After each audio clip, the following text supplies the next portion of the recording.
இந்த அஞ்சலிய இவ்ளோ நாளா விட்டு வச்சிருந்தது எல்லாமே போதும். எப்படியாச்சும் வந்து போதுன்னா, அஞ்சலிய ஜெயிலுக்கு அனுப்பிச்சிட்டா எப்படி இருக்கும் அப்படின்றத கமெண்ட் பண்ணுங்க. ஏன்னா, அவ பண்ண தப்பு எல்லாமே வந்து போதுன்னா, சின்ன விஷயம் கிடையாது அப்படின்றது நமக்கே நல்லாவே தெரியும். அதாவது இவ்ளோ நாளா எவ்ளோ பெரிய பெரிய தப்பெல்லாமே பண்ணிட்டு இருந்திருக்கா அப்படின்றதும் நமக்கு நல்லாவே தெரியும். அப்படி இருக்கும்போது, அவ திருந்துவா அப்படின்னு சொல்லிட்டு அவளுக்கு ஒரு வாய்ப்பு குடுத்து பார்த்தாச்சு. அவ திருந்தல அப்படின்னும்போது என்ன பண்ணணும்? அவ்வளோதான். அதோட வந்து போதுன்னா அவளோட கதைய முடிச்சு விடணும். இதுக்கு முன்னாடி எவ்வளவோ ஸ்ட்ராங்கான எவிடன்ஸ்லாம் இருந்துச்சு.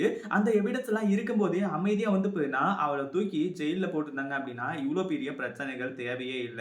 ஒரு பக்கம் நம்ம கார்த்திக்கோட வாழ்க்கை இந்நேரத்துக்கு வந்து போயினா ஜெகஜோதியா வந்து போயினா இருந்திருக்கும் அப்படின்றதுல எந்த ஒரு சந்தேகமும் கிடையாது அப்படின்னு தான் வந்து சொல்லணும்.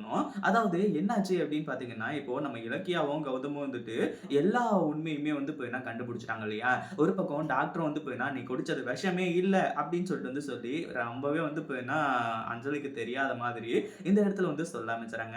இத கேட்டதும் வந்து பார்த்தீங்கன்னா, இன்னும் பயங்கர அதிர்ச்சியாக ஆரம்பிச்சுருச்சு. என்ன பண்றது? ஏது பண்றது? அப்படின்னு சொல்லிட்டு வந்து தெரியாம எல்லாருமே வந்து பார்த்தீங்கன்னா, திரு திரு திருன்னு முழிக்க ஆரம்பிச்சுட்டாங்க. அதே சமயம் இப்ப என்னாச்சு அப்படின்னு பார்த்தீங்கன்னா, ஒரு பக்கம் நம்ம அ அதாவது இலக்கியாவும், கௌதமும் வந்துட்டு இதுக்கு மேல சும்மா விடக்கூடாது அப்படின்ற மாரி போலீஸ்க்குலாம் ஃபோன் பண்ணி வர வச்சுர்றாங்க. இதுக்கு மேல வந்து பார்த்தீங்கன்னா, அஞ்சலி இந்த வீட்ல வந்து வீட்டு பக்கம் கூட வந்து எட்டி பார்க்கக்கூடாது. அதாவது பைரவி ரொம்ப வந்து பார்த்தீங்கன்னா, எதிர்பார்த்தா அவ்வளோதான் எல்லாமே முடிஞ்சுச்சு.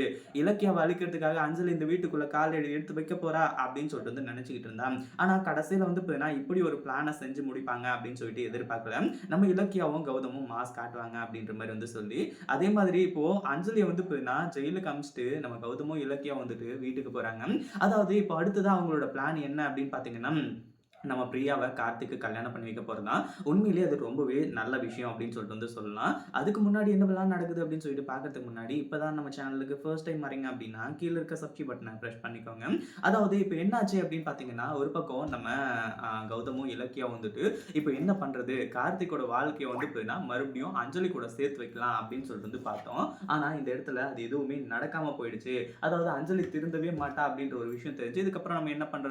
ஒண்ணுமே பண்ண முடியாது இல்லையா? அதனால வந்து பார்த்தீங்கன்னா, இந்த ஒரு விஷயத்த பத்தி அப்படியே விட்டுருவோம் அப்படின்ற மாரி நெனச்சுட்டு இருக்காங்க.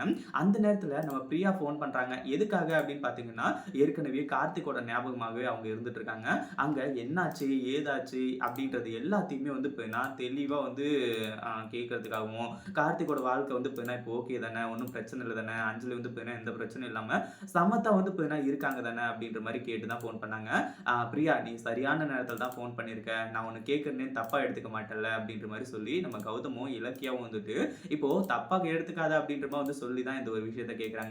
ஒரு வேள வந்து பார்த்தீங்கன்னா, கார்த்திக்கு கல்யாணம் ஆயிருக்குன்னு உனக்கு தெரிஞ்சிருக்கு. அதே மாதிரி நீ வந்து அ கார்த்திக்க லவ் பண்ணி அதுக்கப்புறம் வந்து பார்த்தீங்கன்னா, அதாவது இப்போ லவ் பண்ற மாரி நடிச்சிட்டு இருந்தல்ல. அப்படி லவ் பண்ணி அதுக்கப்புறம் வந்து பார்த்தீங்கன்னா, கல்யாணம் பண்ணியிருப்பியா? உனக்கு கார்த்திக்க எந்த அளவுக்கு பிடிக்கும்? அப்படின்ற மாரி வந்து கேட்கறாங்க. அந்த ஒரு விஷயத்துக்கு அப்புறம் தான் வந்து பார்த்தீங்கன்னா, இப்போ பிரியா சொல்றாங்க, கார்த்திக் மாரி ஒரு ஆள் கிடைக்கிறதுக்கு குடுத்து வச்சிருக்கணும். அப்படின்ற மாரி வந்து சொல்லி, அதுக்கப்புறம் பிரியா கிட்டயே சம்மந்தம் பேச போறாங்க. இந்த வீடியோ புடிச்சிருந்தா லைக் பண்ணுங்க, ஷேர் பண்ணுங்க. இப்ப தான் நம்ம சேனலுக்கு ஃபர்ஸ்ட் டைம் வரீங்க அப்படின்னா, கீழ இருக்க சப்ஸ்கிரைப் பட்டன பிரஸ் பண்ணிக்கோங்க.